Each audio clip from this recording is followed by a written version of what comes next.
I think we all have this vision of ourselves and we all have this ideology of ourselves that is true. I think throughout your life, especially as an artist, you try different ways to evoke those feelings. Like you try to find ways to express those feelings and express those thoughts into the world. Being biracial, I feel like you deal with a lot of duality. It's not necessarily about being black. For me, it's more so about humanity, you know, and I think it's more so showing that we have this duality in all of us. But then over time, as I'm doing the photo shoots, I'm just kind of like, you know, photos of people is great, but I'm more so wanting something deeper with this, something I could really grab onto, you know, something to really just put out there.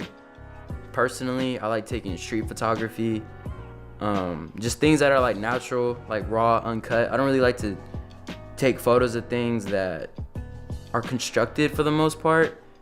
I like it just right there. I've done a homeless series on my Instagram. I've been doing a lot of street photography in Sacramento, just like shedding light on the homeless epidemic. I guess originally my thought process with it was, okay, how can I explore the inner of Sacramento? You know, like really explore like the guts and the heart of it.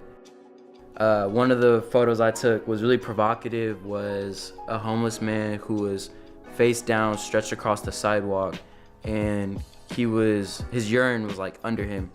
It was crazy, and I just felt like at that moment I had to take a photo. Photography, music, I think it has no choice but to all combine into one thing.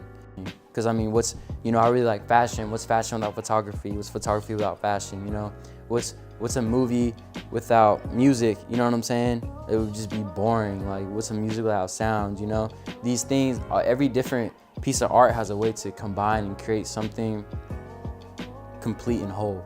Be creatively balanced. That's what I always like to say. You know, I don't like to hold myself necessarily to one thing, even though I might only do a few things, you know, or only do one thing for a minute. I feel like you should have this attitude where it's like, nah, I gotta be open and I gotta be able to receive anything and be able to create anything I feel. I really wanted to be a rapper because I felt like I had these ways with words, you know, and I thought like flow and cadence, I just thought that was like the coolest things. And just from then, just constantly freestyling, writing on beats, writing to instrumentals, you know.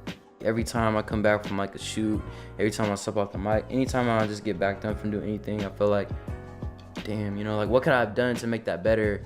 Damn, what could I have done to make that harder? You know what I'm saying? Or what could I have done to make that more captivating? I'm coming into this thing that's so open and there's so many people who do this. It's like, how do you find a way to be yourself? You know, how do you find a way to authenticate who you are, express who you are through your work? And I want to say that people should be open to anything, you know. They should empty out any criticism they have of art and like what it should be and just search inside for them. Get ready for a marathon, you know, get ready for endurance and prepare yourself mentally for that. You know, I used to play sports a lot, so I take a lot of that mentality and I try to apply it to art. Yeah, just don't do it for the money. Don't do it for anything else but you. Express yourself and be bold with it and be creatively balanced. That's what I always like to say. When you feel something, don't be afraid to express that. Don't be afraid to put that out there, you know?